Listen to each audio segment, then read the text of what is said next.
I'm here at the market buying vegetables, and there's some great-looking mushrooms and eggplants. Those are notoriously leaky vegetables. They lose a lot of water when you cook them. But it turns out that you can use that to make two very different kinds of dishes. So I'm going to grab some, take them home, and let's see what we can do. Mushrooms and eggplants are especially wet, porous vegetables, and there are various ways you can deal with that. I want to show you two. The standard one is to put them into a very hot pan with a fair amount of oil. The vegetables took up all the oil I gave them. The pan is nice and hot. There aren't too many vegetables. There's plenty of oil to lubricate them, and so they're sautéing nicely. So the vegetables are just about done. They're going to have a wonderfully full, rich flavor.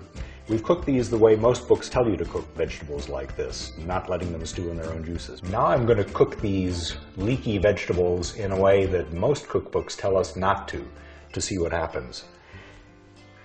So I'm going to crowd this pan with these vegetables. Most cookbooks tell us not to do that, but in fact you can get something very useful and interesting to happen if you do. That's a crowded pan. The pan is cold. I haven't started heating it yet. I haven't put any oil in yet. I'm just going to put the lid on and turn on the heat. So these vegetables are stewing in their juices, just as cookbooks warn us against.